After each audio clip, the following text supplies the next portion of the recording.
छात्रों, मैं प्राध्यापक शरद गमे, शारदा जूनियर कॉलेज रहता।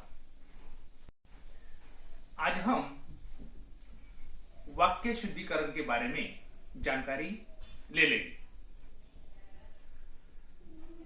प्रश्न पत्र में वाक्य शुद्धिकरण के लिए 2 मार्क रखे गए। उसमें आपको 4 गलत वाक्य दिए जाते हैं और उनमें से सिर्फ 2 वाक्य शुद्ध करके आपको लिखना है। तो देखिए, वाक्य शुद्धिकरण की जानकारी लेने से पहले हमें वाक्य किसे कहते हैं, भाषा की लघुत्तम इकाई, इसके बारे में पहली जानकारी होनी आवश्यक है। भाषा सीखते समय भाषा का व्याकरण आपको ज्ञात होना बहुत जरूरी है। भाषा की लघुत्तम इकाई है वाक्य। अभी भाषा की लघुत्तम इकाई वाक्य है, तो वाक्य किसे कहते हैं यह हमें मालूम होना चाहिए। वाक्य की परिभाषा कौन सी है?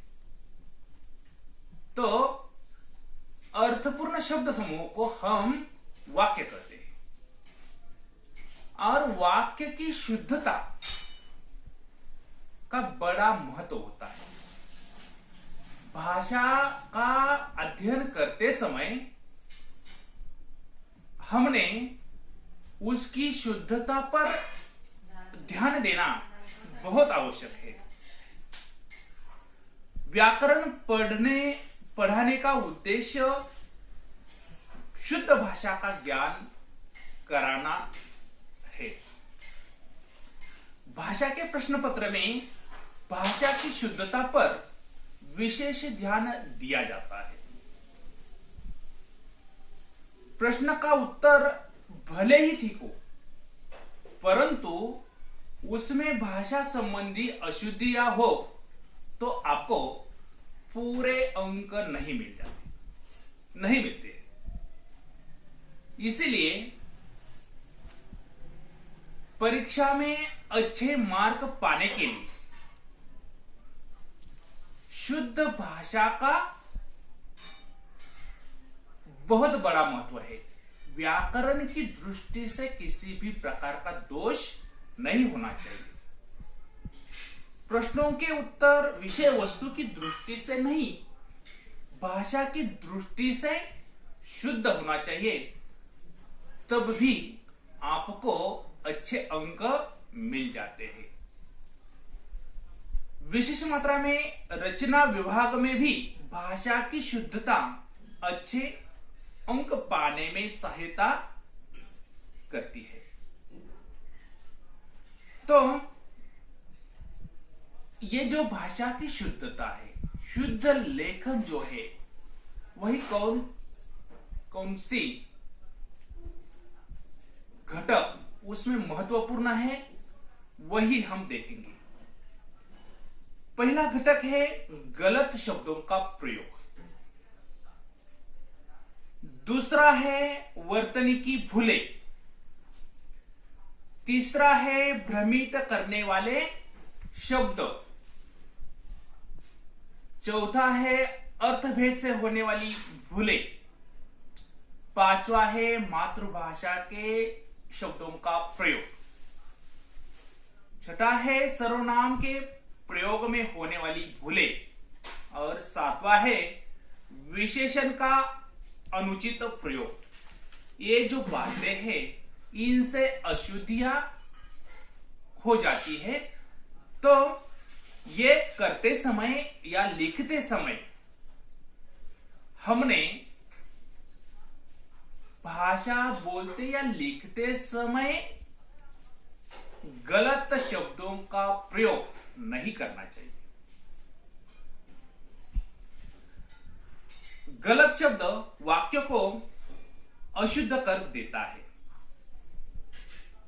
तो एक उदाहरण हम देखेंगे। अशुद्ध वाक्य देखिए। एक वाक्य, यहां शुद्ध गाय का दूध मिलता है, ये वाक्य है। यहां पर गलत शब्दों का प्रयोग किया गया है। यहां शुद्ध गाय का दूध मिलता है। शुद्ध गाय मतलब गाय कभी शुद्ध नहीं, गाय गाय होती है। दूध शुद्ध होता है। सही वाक्य कैसा? यहां गाय का शुद्ध दूध मिलता है, ये शुद्ध वाक्य है।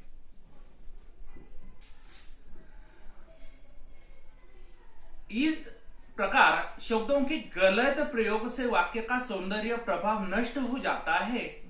कई बार वाक्य का अर्थ ही बदल जाता है। दूसरी बात है वर्तनी की भूलें। वर्तनी का अर्थ है शब्द के सही रूप का ज्ञान।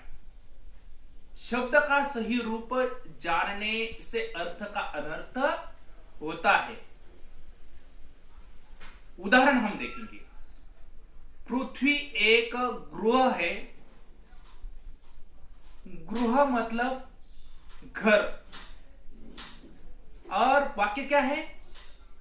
पृथ्वी एक गृह है। पृथ्वी किसी का घर नहीं होती, घर नहीं है। यहां पर क्या होना चाहिए? शुद्ध वाक्य, पृथ्वी एक ग्रह है।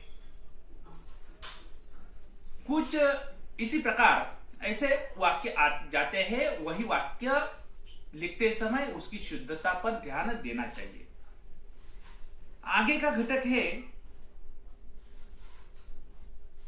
भ्रमित करने वाले शब्द। कुछ शब्दों की रचना एक दूसरे से मिलती जुलती होती है। उच्चार करते समय सेम लगते हैं आपको। जरा सी असावधानी या अज्ञानता से ऐसे शब्दों के प्रयोग में गलती हो सकती है। जैसे प्रमाण या प्रणाम। माता पिता को हम क्या करते हैं? प्रणाम करते हैं। और दूसरा प्रमाण मतलब सबूत। इसमें इसी प्रकार की गलतियां हो जाती है। वही लिखते समय हमने ध्यान देना चाहिए। आगे चलकर चौथा घटक है अर्थभेद से होने वाली भूलें। उसमें एक शब्द के अलग अलग भाषाओं में अलग अलग अर्थ होते हैं। उदाहरण के लिए देखिए, शिक्षा शब्द है। शिक्षा शब्द का हिंदी में अर्थ पढ़ाई या उपदेश होता है, जबकि गुजराती और मराठी में उसका अर्थ सजा या दंड होता है। उदाहरण देखिए, स्कूल में शिक्षा दी जाती है मतलब पढ़ाई होती है। इसी प्रकार शब्द का अर्थ है घड़ियाल। हिंदी में घड़ियाल एक जलचर प्राणी मगर को कहते हैं। गुजराती में घड़ी को घड़ियाल कहते हैं। आबाद शब्द भी ऐसा ही है। हिंदी में आबाद का अर्थ है बसा हुआ, जबकि गुजराती में उसका अर्थ है समृद्ध। आगे का घटक है मातृभाषा के शब्दों का प्रयोग। मराठी या गुजराती भाषा विद्यार्थी हिंदी लेखन में अपनी भाषा के शब्दों का प्रयोग कर देते हैं जो अनुचित है। जैसे एक वाक्य हम देखेंगे, अशुद्ध वाक्य। मुझे भूख